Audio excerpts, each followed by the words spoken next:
Hello everyone, in this video we're going to go through some example problems for algebra.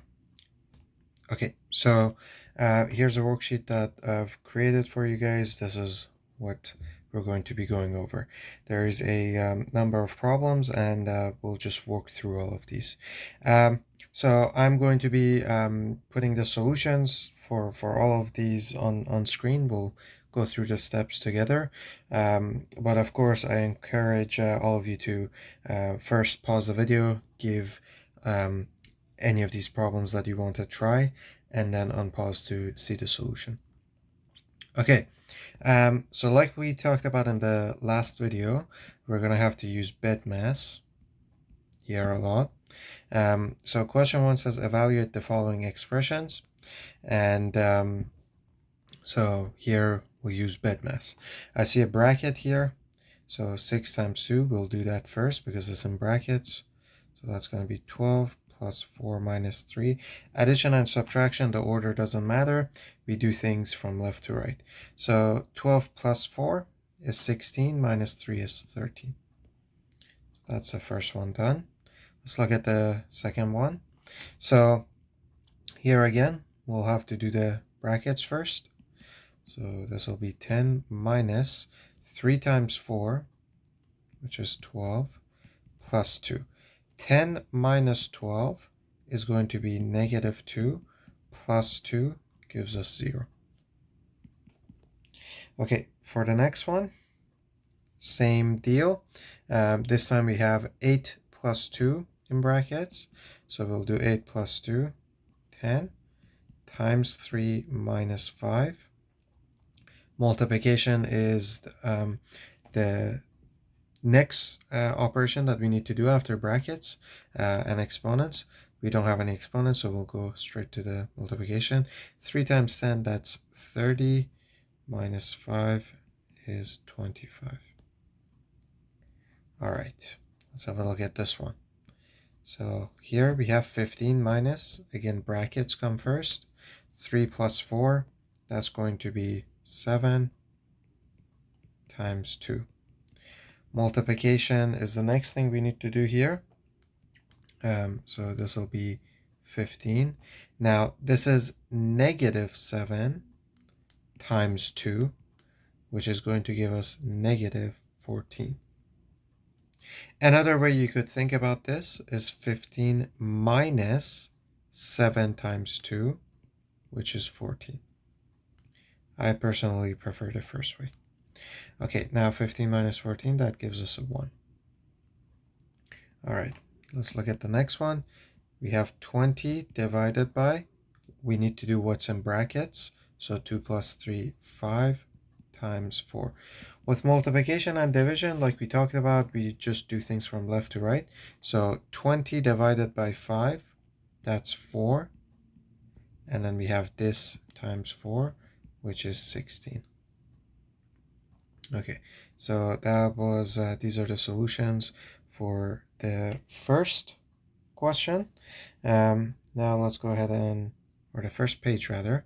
Now let's go ahead and try question 2. Okay, so here we want to solve for x. Now, like we talked about in the previous video, to solve for x, we need to isolate x. That means keep x on one side, move everything else to the other side. And to do this, if you want, you can use the acronym of SAM dip. So while isolating x, while isolating for x, if there's any subtraction or addition, you want to reverse those first. If there's any multiplication or division, you want to reverse those second. And exponents and brackets come last.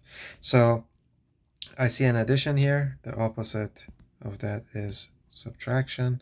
So I'm going to subtract 5 from both sides.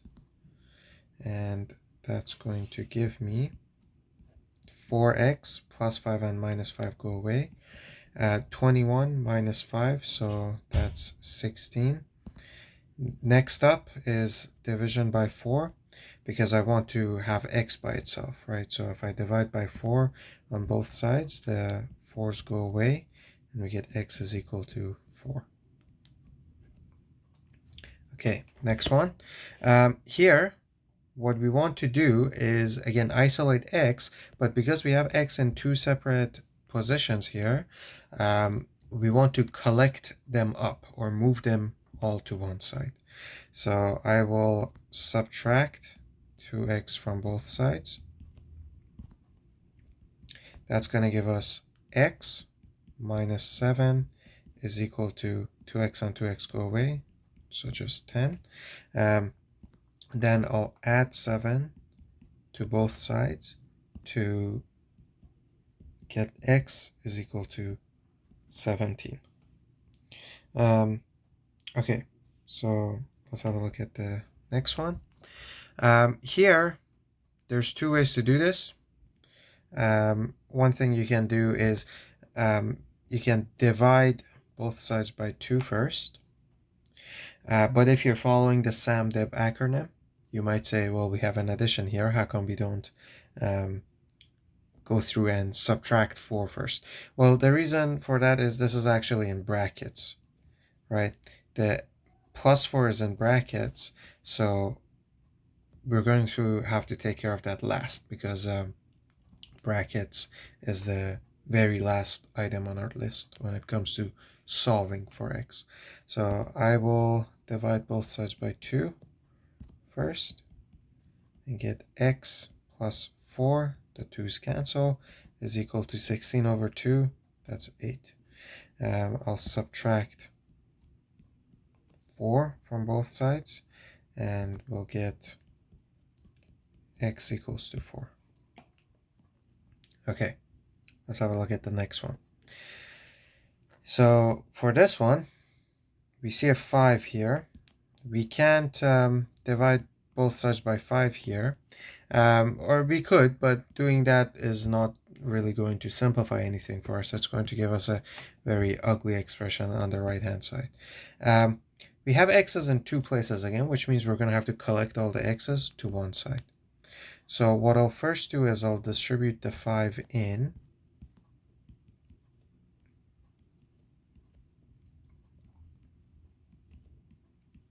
And now I'll collect the x's on the same side by subtracting 2x from both sides. So that's going to give us 3x. 3x minus 15 is equal to 7. I will add 15 to both sides, and we'll do that here. That's going to give us 3x is equal to 7 plus 15, that's 22. And dividing both sides by 3, we get x is equal to 22 over 3. Okay, last problem for this section.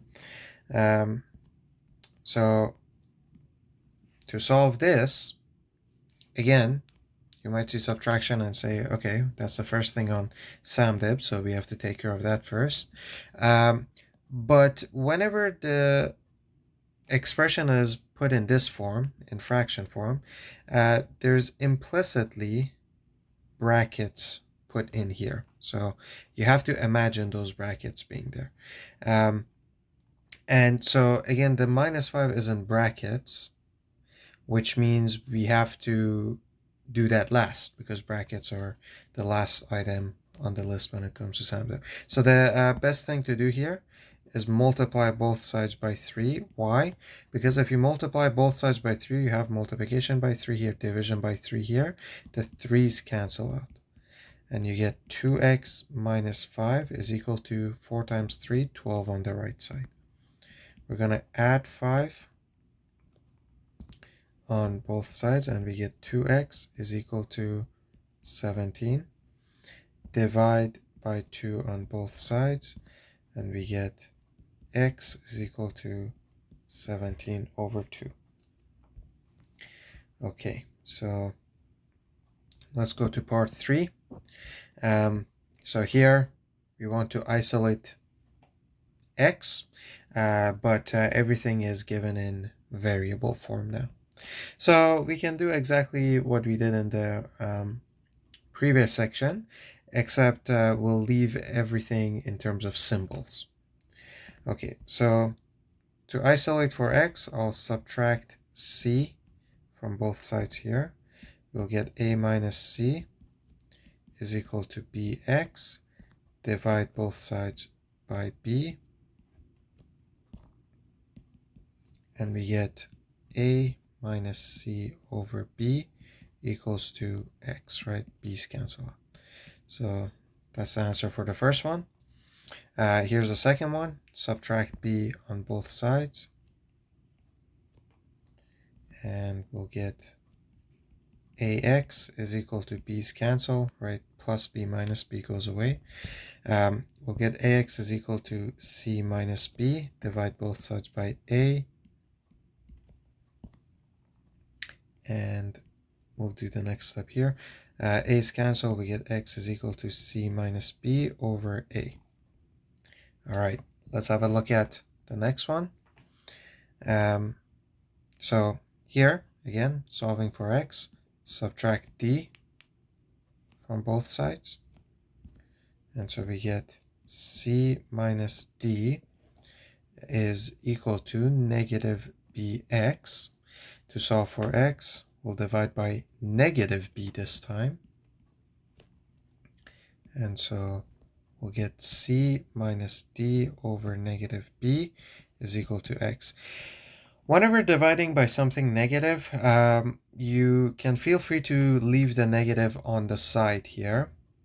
However, to avoid confusion about the negative applying to the c alone, what you want to do is put the numerator, if there's multiple terms like this, in brackets.